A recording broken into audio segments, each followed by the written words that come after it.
نو هغه قصې چې د څو فني مقرر لوازماتو لاندې ولیکل شي.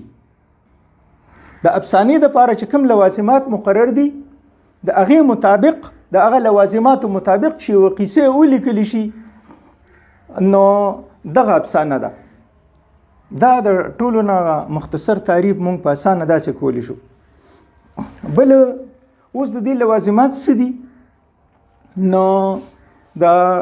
او په د کومو خبرو پکې خیال ساتل پکار دي؟ نو په هغې کې د افسانې عنوان د دې لږ خیال ساتل پکار دي، خو د عنوان دا خبره لږ وروستو هم کیدی شي. د افسانې عنوان بیا د افسانې آغاز څنګه پکار دی؟ نو افسانې آغاز داسې پکار دی چې په دې کې په اولنۍ 2-3 جملو کې دومره زړه راښکون وي چې سړی تر آخره پورې په ټوله افسانه لوستلو یا اوریدلو په دې باندې مجبور شي او د ده د زړه راکاږي ځان ته. آغاز داسې پکار دی او واقعي دا ډېر د مهارت کار دی. د داسې ټکو نه آغاز چې څنګه شروع شي او بس بنده وایي چې بس یاره دا اوس آخره پورې چې دا واورم. بیا بله داسې بیا په افسانه کې چې کوم دی نو سړی رواني په دې کې د افسانې په نورو لوازماتو کې سسپنس دی. د افسانې سسپنس دی په دې کې د دې خیال ساتل پکار دی چې خامخا سړی هغه جملې داسې ولیکي چې سړی په ورپسې جمله په دې باندې په اوریدلو او په لوستلو په دې باندې مجبور شي. هغه ځان ته راکاږي تجسس، سسپنس، اشتیاق، دا ټول نومونه چې کوم دي نو دا هغې ته وایي. لکه څنګه چې تاسو ټولو ته ما وختي وي چې دا مونږ ګورې عاده کوو د دې خبرو ما ته زه دا نه وایم، د دې خبرو په اصل کې د ټولو تاسو ته پته را داسې په دې کې مونږ سره قصې چې کومه ده نو هغه د افسانې لازمي جز دی. افسانه کې به قصې خامخا وي. نو د دې خبرې له خیال ساتل پکار دی چې قصې هر قسم کیدی شي، تاریخي هم کیدی شي، د موجوده وخت هم کیدی شي، په روماني هم کیدی شي. نو قصې چې کوم دی نو هر لحاظ باندې کیدی شي. نو د دې قصو له خیال ساتل چې څومره قصې ښیي څومره پکې مطلب پروتي نو هغه حساب سره به زمونږ دغه افسانه به مزیداري. بیا دا یوه خبره مونږ د دې افسانې د پلاټ متعلق اکثر دا خبره کوو، خو حقیقت دا دی چې زمونږ ډېر ښه ملګري داسي چې هغې ته د دې پلاټ خو اوري دا ښه پلاټ دی او دا کمزوري پلاټ دی او دا اوږد پلاټ دی او دا زنګېدلی پلاټ دی. خو ګورې حقیقت دا دی چې قسم درته خورم ډېر کسان داسې مونږ لیدلي دي چې صرف هغه نوم په ذهن کې د نور ورته پته نشته چې دا پلاټ څه بلا ده، خو ډېرو ته پته شته. اوس لکه تاسو چې د مثال په توګه په افسانه کې بلکې په افسانه کې صرف نه په دغه کې په ډرامه کې په ناول کې په افسانه کې په دې ټولو کې قصې ضروري ده. قصې څه ته وایي؟ قصې چې کوم دی نو مختلفو واړه واقعات چې کله متعلقه وي او رايوځي شي نو هغه قصې له وجود ورکوي، قصې جوړېږي. اوس په افسانه کې پلاټ څه شی دی؟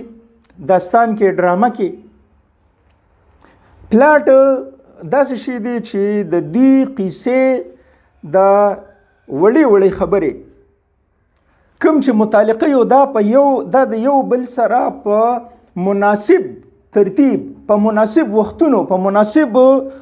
موقع د یو بل سره مناسب طریقه باندې لګول او ترتیب ورکول، دا اصل کې پلاټ دی. یو خبره په بل پسې چې د هغې سره جوخت د هغې تعلقي لګول او په دغه حساب سره د غونډه قصې سرته رسول، د غونډه افسانه سرته رسول په مناسب ترتیب. دغه مناسب ترتیب ته د واقعاتو په قصې کې په افسانه کې د واقعاتو مناسب ترتیب ته د خبرو دغه مناسب ترتیب ته دې ته چې کوم دی دې ته پلاټ وایي. نو ځینې وخت کې اکثر کسان داسې خبرې پکې په داسې انداز ولیکي چې هغه یوه واقعه پسې بل غیر متعلقه بل واقعه ولیکي. دا چې کوم کسان افسانه په ډیر غور باندې ولولي که نه او مختلفو افسانو سټډي وکړي نو هغه ته بیا دا پته لګي. اکثر کسانو یو واقعه د بل سره مکمل تړون سمون نه خوري او د دې سره چې کوم سمون خوري هغه د دې واقعې نه پس هغه بل واقعه ورپسې کی. نو کله چې په داسې حساب کوي نو دغه ته بیا مونږ سړی په مطلب پوهېدو کې لږ مشکلات ورته راځي. دغه ته بیا مونږ وایو چې یاره دا پلاټ یا زنګېدلی دی یا ټال خوړلی دی. نو په دغه طریقه باندې او داسې کلک برابر پلاټ چې دی هغه دا دی چې کله یو خبره بالکل مناسب په بله پسې یوه واقعه په بله پسې یوه خبره په بله پسې په مناسب ترتیب سره ولګي نو دغه چې دی نو دغه پلاټ دی. د دغه خبرې پکې لږ ډېر خیال ساتل پکار دی. بل د وحدت تاثر خبره ده. مونږ د اکثر کسانو لکه اوس دې ملګري چې دا کومه افسانه واوروله نو واقع په دې کې مونږ ولیدل چې هغه وحدت تاثر پکې و مات شوی نه و. هغه د په داسې طریقه باندې دا کار کړی و چې وحدت تاثر چې د دغه وحدت یووالي ته وایي تاثر اثر اخیستو ته وایي او اثر اخیستو ته وایي او منلو ته وایي. د دې بله د تاثر بله مطلب معنا ده منلو ته وایي. نو سړی چې دا کم اثر اخلي نو چې په هغې کې دته یووالی میلاو شي چې په هغې کې دته د ده فکر منتشر نشي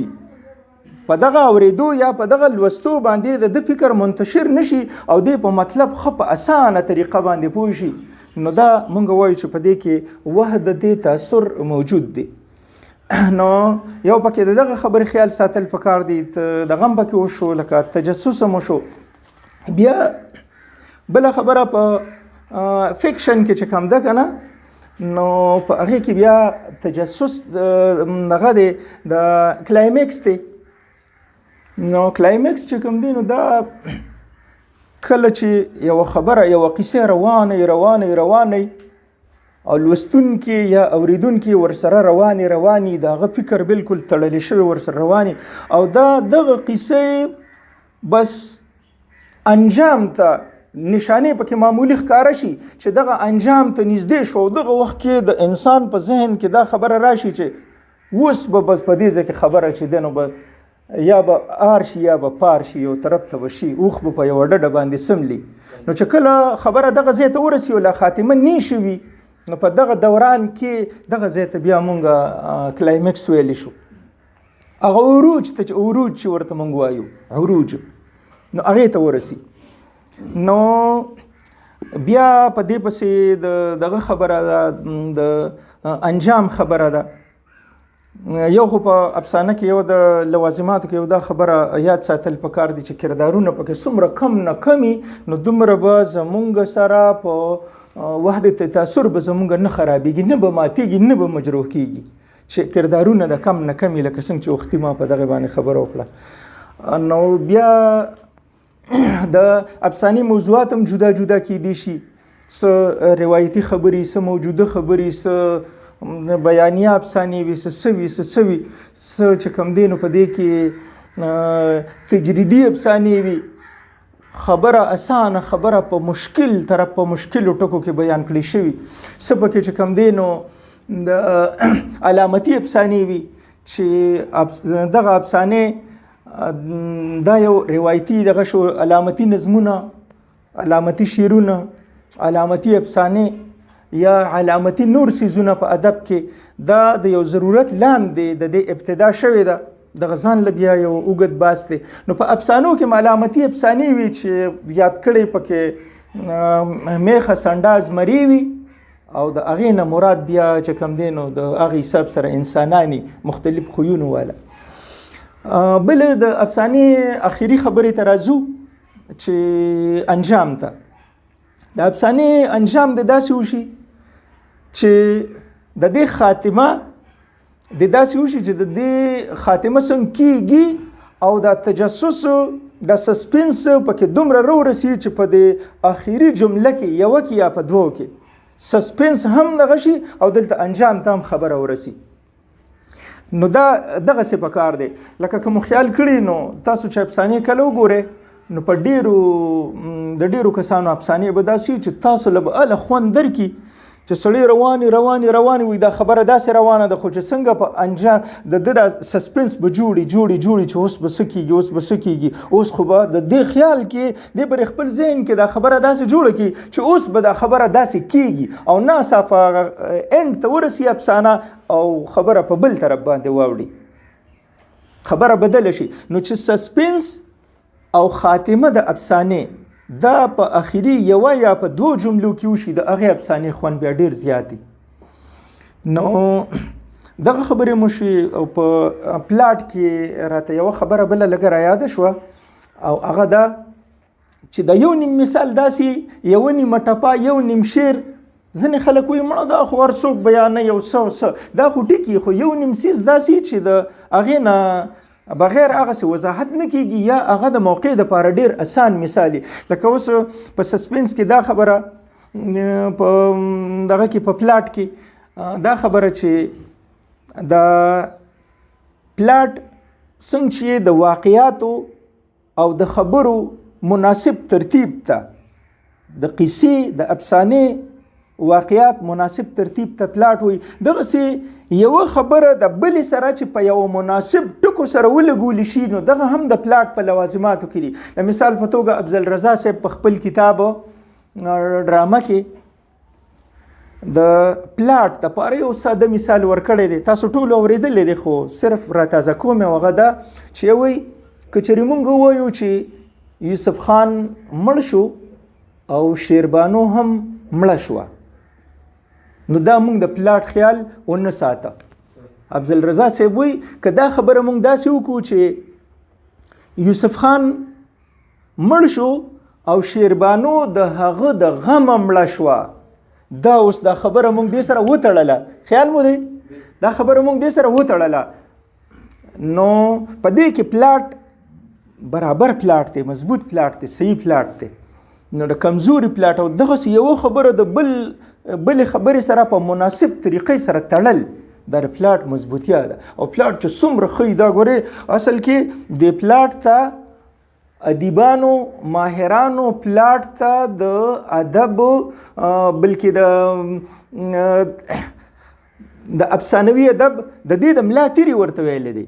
چې دا د ملا تیر دی. یو شي کې یو دغه کې چې د ملا تیر نه وي کنه نو هغه بیا څنګه نیغ د هغه قامت به څنګه برابر پاتې شي. افسانه هغه قصې ده چې په یو ناسته کې ختم شي یو تعریف پکې دا هم دی خو دې دپاره اوس دا نه دی ویلی شوي چې یوه ناسته څومره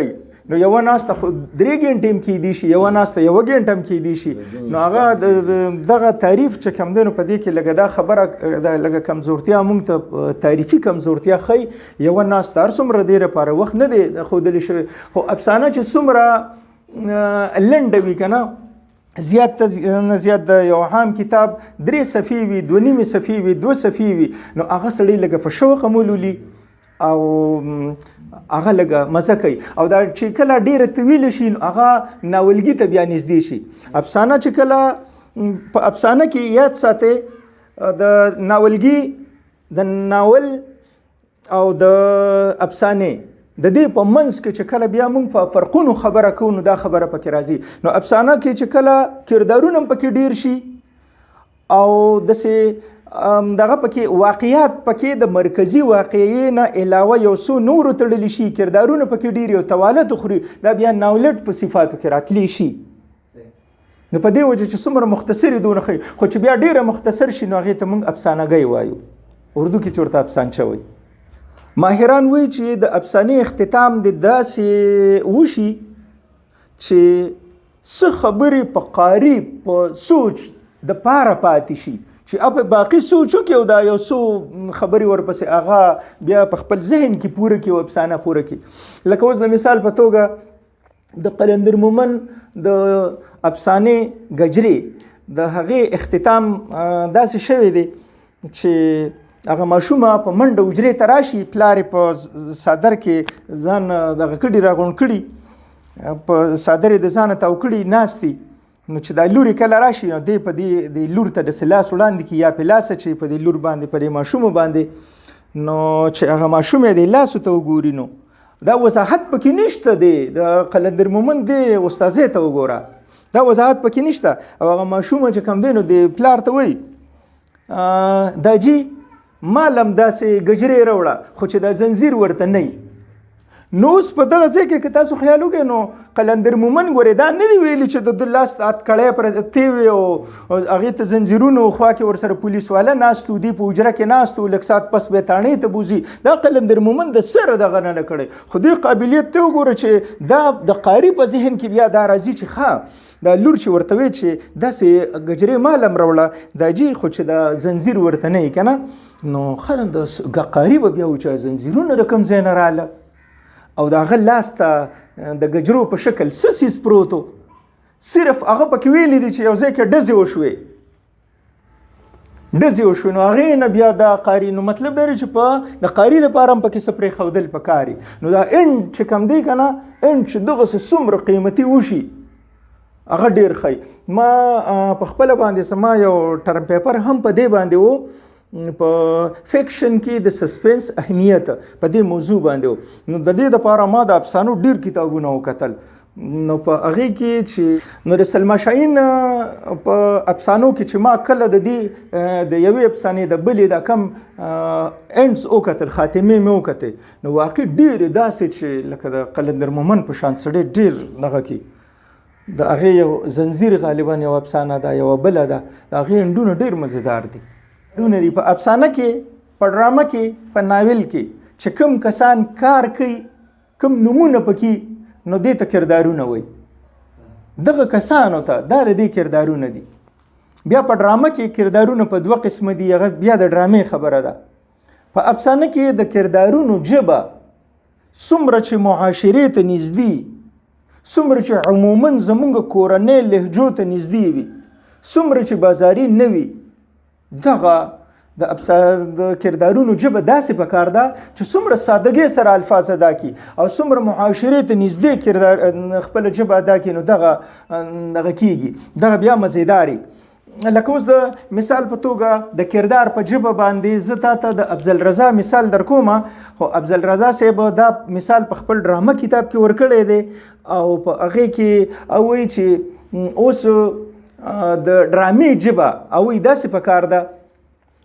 نو دغه سره افسانې ژبه هم پکار ده ځکه چې هغه هم فکشن دی ډرامه هم فکشن دی افسانه هم فکشن دی داستان فکشن دی یعنی داستاني دغه دی که نه نو اوس وایي چې مثال په توګه یو کس ترې راغی د یو کلیوال یا یو دوست یا یو علاقې والا د هغه زوی مړ دی او دی راغی او دی هغه سره د خفګان اظهار کوي هغه کس سره د چا چې زوی مړ دی دی راغی او زرخوایي له راغی هغه سره د خفګان دغه کې اظهار کوي همدردي ورسره ښایي او دی ورته ووایي چې یاره ستا زوی مړ شو په دې حادثه کې مړ شو او دغه خو به ستا یو زوی و یاره په ایمان چې ډېر در باندې خفه شوم خو بس څه وکړو نو د خدای کار دی نو ده ورته دا خبره وکړه افضل رضا صاحب وایي چې دا ډرامایي ژبه نه ده د افسانې ژبه دا نه ده د افسانې ژبه څنګه ده ده له پکارو یا مونږ دا خبره افسانوي ډرامایي لهجې ته ورړو نو دا داسې یو کس دی وزر خوایي له راغی د بل کس زوی مړ دی نو دی به ورته وایي چې ستا ملا ماته شوه د زوی مرګ د یو سړي ملا ماتېدل دي او ورته په دې لفظونو نه وایي تا باندې ډېر خفه یم چې ستا ملا ماته شوه خو بس ځه الله دې مل شه بس دا هغه مختصر د دوه درېو ټکو خبره ده نو دا ډرامای او چې ډرامایي لهجه دا پکړ نو د کردار او کوم خیال کړي نو دا زموږ عام معاشرتي کورنۍ خبره دي الکه یاره چا چې زوی الکه ملا ما د پلاني ملا ما ته شویا زما دغه څه خبره کنه دا مونږ عموما په کورنو لهجو کې وایو نو څومره چې د کردارونو جبه په افسانه کې یا په ډرامه کې دا چې څومره پورې په فکشن کې د معاشري ته نږدې کورنو ته نږدې نو مزیدار